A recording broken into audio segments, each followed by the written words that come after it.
சக்தி அக்கா, சக்தி சக்தி சக்தி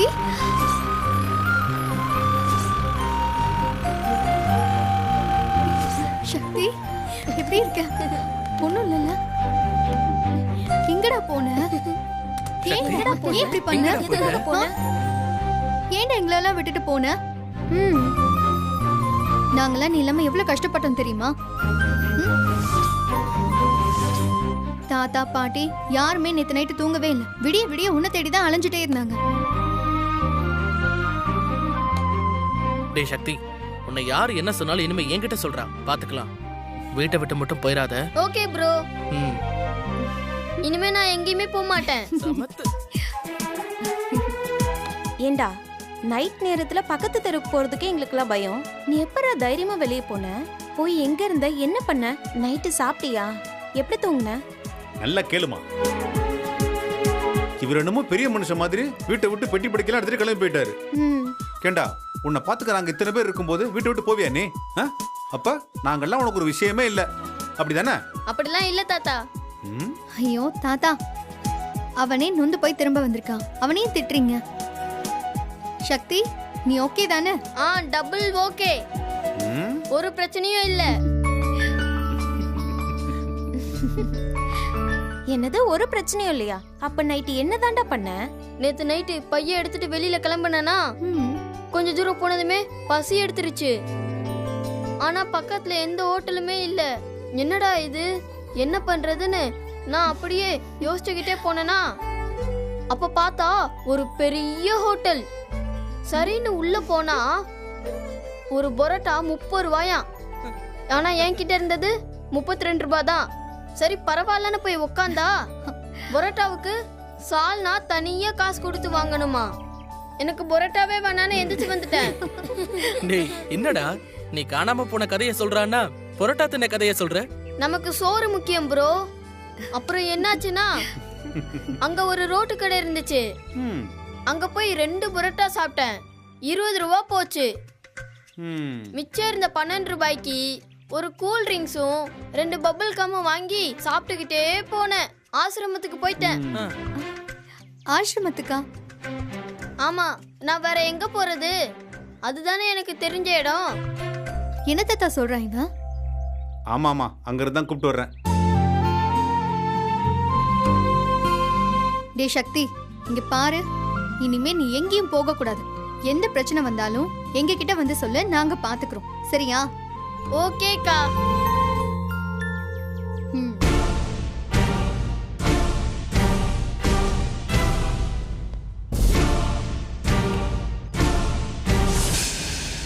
ஹேய் சக்தி,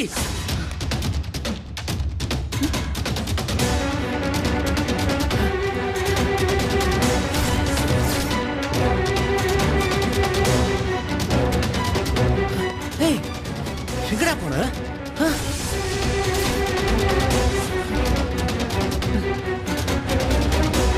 எங்கடா போன?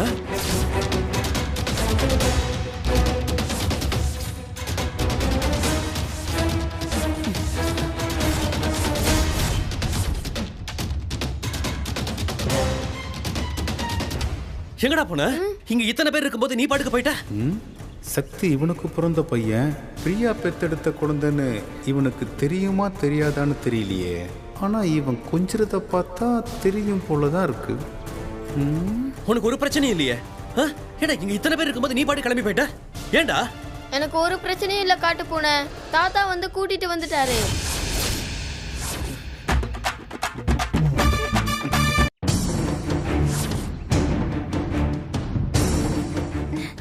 என்னது காட்டு பூனையா? என்னது காட்டு பூனையா? இது காட்டு பூனையா? காட்டு பூனையா? அவரை நான் அப்படிதான் கூப்பிடுவேன். உங்களுக்கு தெரியாதா? வாய மூடுடா. என்னடா? என்னங்க, இங்க கொஞ்சம் வாங்க. கிளம்பலாமா? அதோ வரேன் உமா. ஏய், இனிமே எங்கேயும் போக கூடாது. தாத்தா கூட நல்ல பிள்ளையா இருக்கணும், சரியா? போலாமா? வாங்க. ஏய் உமா, உமா. தாத்தா, ரவி மாமா மட்டும் சக்தி கிட்ட நல்லா பழகுறாருல? ஆமாம்மா, எனக்கும் அப்படிதான் தோணுது. டேய் சக்தி, இனிமே அவனை காட்டு பூனெல்லாம் கூப்பிடக்கூடாது. ஏன் தாத்தா? அதுதான் எனக்கு ஜாலியா இருக்கு. டேய் சொன்னா கேளேண்டா. பெரியவங்களெல்லாம் அப்படியெல்லாம் கிண்டல் பண்ணக்கூடாது. ம், சரி வா போய் பாட்டியை பார்ப்போம். தாத்தா, ம்? பாட்டி கோயிலுக்கு போயிருக்காங்க, வீட்ல இல்ல. ஓ, எந்த கோயிலுக்குமா? அம்மன் கோயிலுக்கு போறேன்னு சொல்லிட்டு போனாங்க. ஓ சரி, நான் பார்த்துக்கிறேன். டேய் இங்க பாரு, உன்னை காணுங்கிற பதட்டத்தில் நான் அப்படியே கையோடயே வந்துட்டேன். குளிக்க கூட இல்லை. சரி, நம்ம குளிச்சுட்டு கோயிலுக்கு போலாமா? ஓகே தாத்தா. வா. தாத்தா நான் எடுத்துட்டு வரேன், நீங்க போங்க. வாடா, நீங்க வீட்டுக்கு போங்க.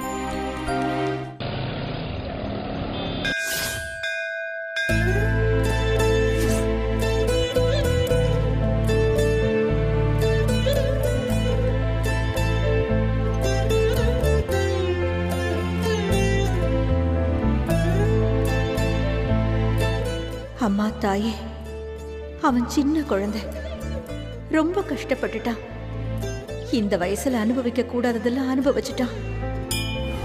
ஏதோ இப்பதான் எங்க வீட்டுக்கு வந்து நல்ல சாப்பாடு சாப்பிட்டு நல்ல துணிமணிகளை போட்டு கொஞ்சம் சந்தோஷமா இருந்தான்.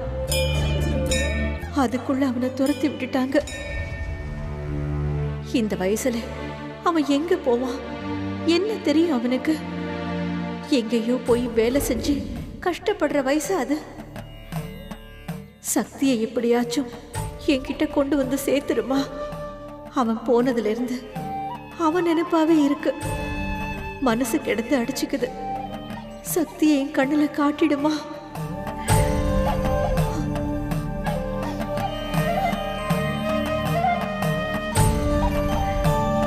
என்னை விட அவர்தான் அவன் மேல பாசமா இருந்தாரு. எப்போ பார்த்தாலும் சக்தி சக்தின்னு அவன் பேரையே சொல்லிக்கிட்டு இருப்பாரு. அவனும் தாத்தா மேல உயிரையே வச்சிருந்தான். சக்தியை விட்டுட்டு அவரால் இருக்கவே முடியாது. அந்த பையனை எங்க கிட்ட கொண்டு வந்து சேர்த்துருமா. நாங்க அவனை நல்லபடியா பாத்துக்கிறோம். இனிமே அவனுக்கு எந்த கஷ்டமும் வராத மாதிரி பாத்துக்கிறோம். சக்தியை மட்டும் எங்க கிட்ட திருப்பி கொடுத்துருமா. தாயே, அங்காள பரமேஸ்வரி.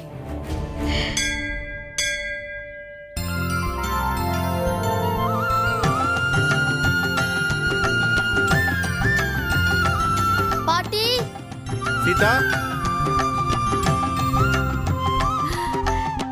சக்தி, பாட்டி, சக்தி.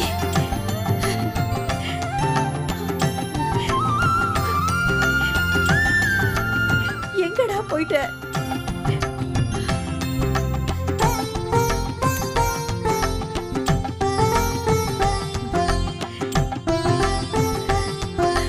வந்துட்டியா? நீ வந்துட்டல்ல, எங்களுக்கு அது போதும். நேத்து ராத்திரியில இருந்து எங்களை தவிக்க விட்டுட்டு போயிட்டியேப்பா. சாரி பாட்டி.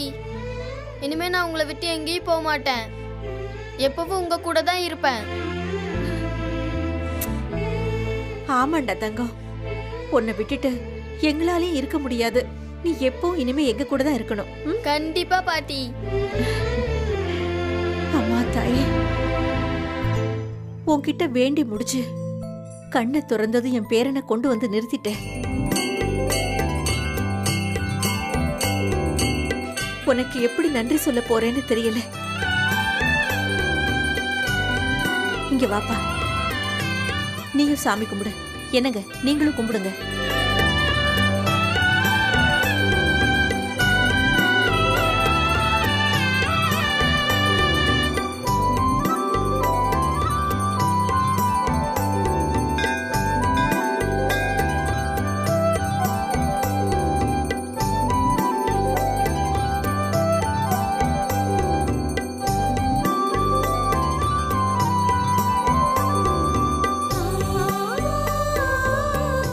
என்ன சீதா, இப்பதான் உன் முகத்துல பழைய சிரிப்பு வருது.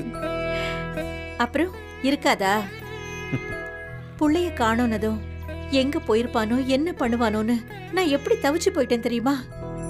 தலைவர் எங்க இருந்தார் தெரியுமா? ம். இதுக்கு முன்னாடி இருந்த ஆதரவற்றோர் இல்லத்துக்கே போயிட்டாரு. அங்க போய் பிடிச்சிட்டு வர்றேன் இப்ப.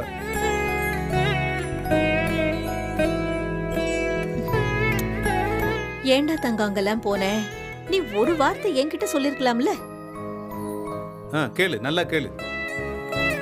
நான் பேசினா என்னையே கலாய்க்கிறான். அப்படியா?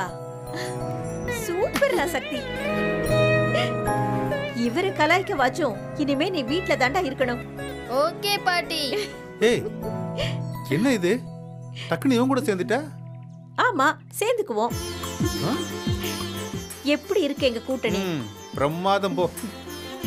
ஏண்டா சக்தி, கொஞ்சம் முன்னாடி வீட்டுக்கே வரமாட்டேன், இங்கேயே இருக்க போறேன்னு என்னை எப்படிலாம் பேச வச்ச? இப்ப என்னடா என்னைய கழட்டி விட்டுட்டு அந்த பக்கம் கூட்டணி சேர்ந்துட்ட? தாத்தா, பாட்டியோட மனசுல இடம் பிடிச்சாதான் வீட்ல நல்ல சோறு போடுவாங்க. டேய், ம், டேய், இத்தனை வருஷம் வாழ்ந்திருக்கீங்க, இது கூட தெரியல? ம், ஆமா. உங்களுக்கு தெரியாதது அவனுக்காச்சும் தெரிஞ்சிருக்கே. ஓ, அப்படி போகுதா கதை? டேய், வச்சுக்கிறேன்டா உன்னை. ஆ.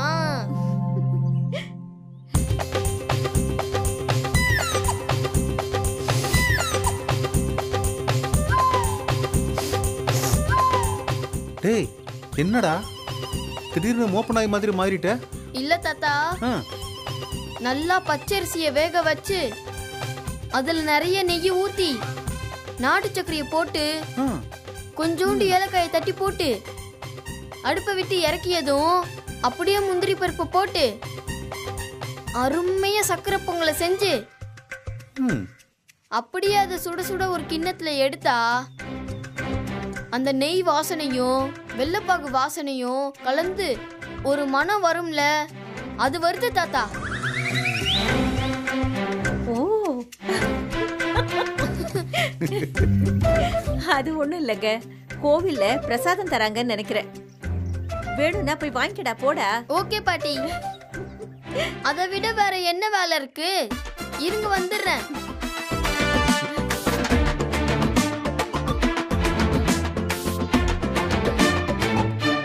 அப்பாடா, நல்ல வேளைங்க. எப்படியோ போய் அவனை தேடி கண்டுபிடிச்சி இங்க கூட்டிட்டு வந்துட்டீங்களே. இல்லனா என்னால நிம்மதியா இருந்திருக்கவே முடியாதுங்க. ஆ, ஏதோ ஒரு கணக்குல தான் போனேன். நான் நினைச்ச மாதிரியே அங்கதான் இருந்தான்.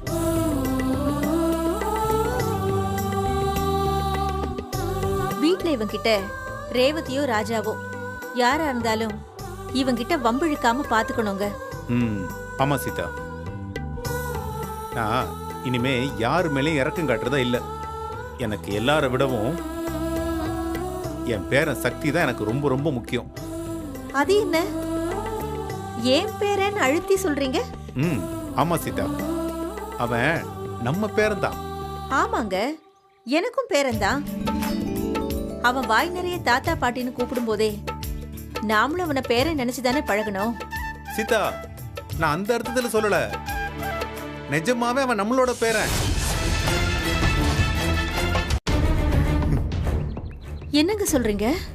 ஆமா சீதா, காவ்யா, கண்மணி, விஜய், நிலா எல்லாரும் எப்படி நம்ம பேர பசங்களோ அதே மாதிரி தான் சக்தியும் நம்ம பேர புள்ள. இல்லங்க, நீங்க சொல்றது இப்பவும் எனக்கு தெளிவா புரியல.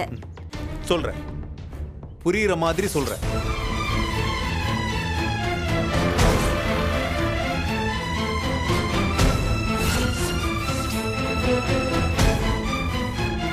பிரியாவுக்கு பிறந்த பையன் தான் சார் இவன். பாருங்க சார். ஆமா சீதா, சக்தி வேற யாரும் இல்ல, நம்ம ரவிக்கும் பிரியாவுக்கும் பிறந்த பையன்தான். சக்தி, ஆ,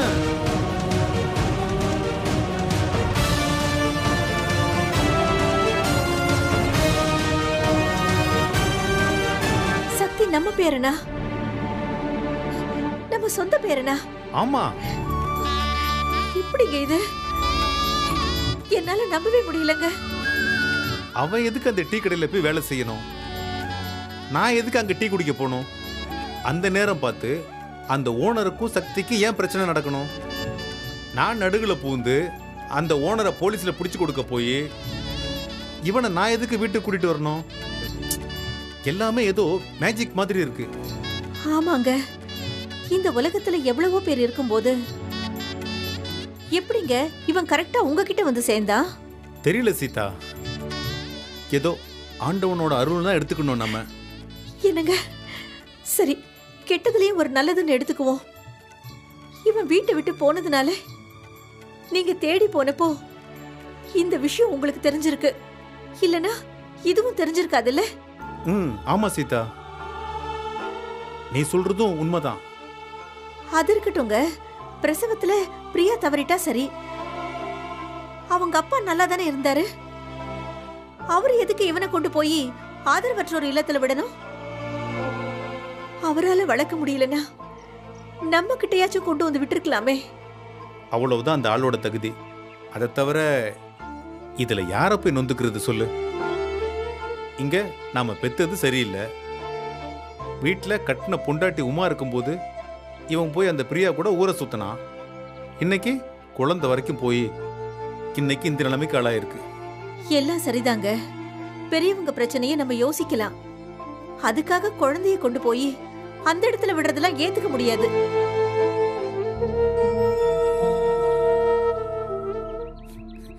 அங்க பாரு அவனை, என்ன சொகுசோட எல்லா வசதியோட சொந்த பந்தத்தோட எல்லா உரிமையோட இருக்க வேண்டியவன் இத்தனை காலமா சாப்பாட்டுக்கு கஷ்டப்பட்டு இப்ப நம்ம கிட்ட வந்து சேர்ந்தாலுமே யாரோ ஒரு வீட்டுல இருக்கிற மாதிரி ஒண்டிக்கிட்டு தானே இருக்கான். எல்லாத்தையும் சரி பண்ணுவோங்க. ஆமா, இவன் தன்னோட புள்ளைங்கிற விஷயம் ரவிக்கு தெரியுமா? அது எனக்கு தெரியல சீதா, தெரியாதுன்னு தான் நினைக்கிறேன்.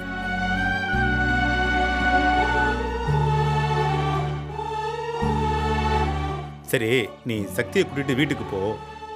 எனக்கு வெளியே கொஞ்சம் வேலை இருக்கு, நான் முடிச்சுட்டு வீட்டுக்கு வந்துடுறேன். சரி, போயிட்டு வாங்க. சரி.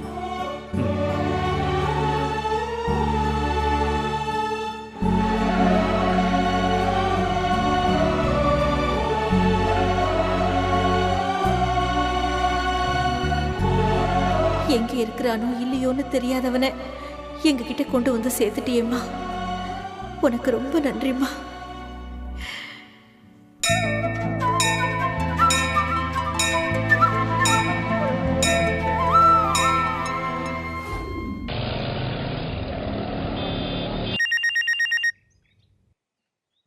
ஹலோ ஹலோ, லைன் கிடைக்க மாட்டுது. ஹலோ, நீலாம் ஒரு மனுஷனா? கொஞ்சமாவது மனசாட்சி இருக்கா உனக்கு? நீலாம் எதுக்கே உயிரோட இருக்க? பொறுப்பா பொறு, கையெடுங்க. கையெடுக்கவா? உன் தலையெடுக்கணும்டா. ஏய், நீலாம் என்ன ஜென்மண்டா? ஹலோ மிஸ்டர் மார்க், என்ன பிரச்சனை இப்ப? எத்தனையோ வருஷம் கழிச்சு திடீர்னு வந்து சட்டையை பிடிச்சு காய்ச்சி மூச்சுன்னு கத்துனா என்னங்க அர்த்தம்? என்னதான் பிரச்சனை உங்களுக்கு? நான் இப்ப உங்களுக்கு என்ன பண்ண? உங்க பையன் என் பொண்ணுக்கு பண்ண துரோகத்துக்கு நான் தான் உங்ககிட்ட சண்டை போடணும். நானே போனா போதுன்னு ஒதுங்கி வாழ்ந்தா ஏன் தேவையில்லாம தேடி வந்து உம்புழுக்கிறீங்க? டேய், நல்லவன் மாதிரி நடிக்காதடா. உன் பொண்ணு என் பையனு பழகினதெல்லாம் பழைய கதை. அதெல்லாம் எப்போ முடிஞ்சு போச்சு. சரி, அதான் முடிஞ்சிருச்சுல, அப்புறம் எதுக்கு இப்ப வந்தீங்க? ஏன்னா உன்னை பார்த்து பல்லுகள் எல்லாம் உடைச்சு விடதான். என்ன டேய், பாவண்டா அந்த பையன் சக்தி. அவனுக்கு இப்படி ஒரு துரோகத்தை செய்ய உனக்கு எப்படிடா மனசு வந்துச்சு? டேய், உன்னால முடியலன்னா அவனை என்கிட்ட கொண்டு வந்து தர வேண்டியதானே? இங்க பாருங்க, இப்பவும் நீங்க என்ன பேசுறீங்கன்னு ஒரு மண்ணு புரியல. யாருங்க அந்த சக்தி? அவனை பத்தி எதுக்கு என்கிட்ட வந்து கத்துறீங்க? ஓ, உனக்கு அவன் பேர் கூட தெரியாதுல்ல? அப்போ அவனை கொண்டு போய் விட்டதோட சரி. அதுக்கப்புறம் போய் அவனை எட்டி கூட பார்த்ததில்ல. பொறுங்க மார்க்கு, யார பத்திங்க பேசுறீங்க? தயவு செஞ்சு புரியுற மாதிரி சொல்லிட்டு பேசுங்க. சக்தி உன் பேரன். பேரனா? பிரியா உன் பொண்ணு தானே? டேய், பிரியாவுக்கு பிறந்த பையன் உன் பேரன் தானே? என்னடா பாக்குற? 8 வருஷத்துக்கு முன்னாடி பிரியாவோட குழந்தைய கொண்டு போய் அனாதாசிரமத்தில் விட்டவன் தானே நீ? ஆமாங்க. இப்ப அதுக்கு என்ன? அதுக்கு என்னவா? டேய், யாராவது பிறந்த பச்சை மண்ணை கொண்டு போய் அனாதாசிரமத்தில் சேர்ப்பாங்களா? ஏங்க, அந்த புள்ளைய பெத்துட்டு என் பொண்ணு பிரியா செத்து போயிட்டாங்க. அப்புறம் என்னைய வந்து என்ன பண்ண சொல்றீங்க? ஏய், உன்னால முடியலன்னா என்கிட்ட கொண்டு வந்து ஒப்படைச்சிருக்கலாம்ல? இல்ல ரவியை கூப்பிட்டு சொல்லிருக்கலாம்ல? நீங்களும் உங்க புள்ளையும் அப்படியே கிழிச்சிருப்பீங்க. வீட்டுல பொண்டாட்டிய வச்சுக்கிட்டு என் பொண்ணோட பழகினவன் தானே உன் பையன். கடைசியில என் பொண்ணு எனக்கு இல்லைன்னு ஆயிட்டா. இப்ப வந்து பெருசா பேச வந்துட்டீங்க. அதுக்காக ஒரு புள்ளைய கொண்டு போய் நட்டாத்துல விட்டுருவியா? அவன் சொந்த பந்தம் யாரும் இல்லாம, படிக்காம, நல்ல சோறு இல்லாம, துணிமணி கிடைக்காம இத்தனை வருஷமா எப்படி கஷ்டப்பட்டிருக்கான் தெரியுமா? அவன் ஒரு டீ கடையில போய் வேலை பார்த்திருக்காயா? அதுக்கு நான் என்னங்க பண்ண முடியும்? அவன் கஷ்டப்பட்டானா அதுக்கு காரணம் நான் இல்ல, உங்க பையன். உங்க பையன் பொறுப்பா இருந்திருந்தா இவ்வளவு நடந்திருக்குமா? கேட்க வேண்டிய ஆளை விட்டுட்டு ஏட்ட வந்து கேக்குறீங்க? ஒரு நாள் உங்க மகனும் என் கிட்ட வந்து இதே கேள்வியை தான் கேட்டான். புள்ள பிறக்கும் போதே இறந்துருச்சுன்னு சொல்லி அனுப்பிச்சிட்டேன். என்னது? ரவி வந்து உன்னை பார்த்தானா? ஆமா, ஒரு நாள் ரோட்ல வச்சு பார்த்தான். பிரியாவை பத்தி கேட்டான். அவ சிங்கப்பூர் போயிட்டா, அங்கேயே கல்யாணம் ஆகி செட்டில் ஆயிட்டா, குழந்தை பிறக்கும் போதே இறந்து போயிடுச்சுன்னு சொல்லி அனுப்பிச்சிட்டான். ஓ, அப்ப ரவியை பொறுத்த வரைக்கும் சக்தி அவனோட குழந்தைன்னு தெரியாது.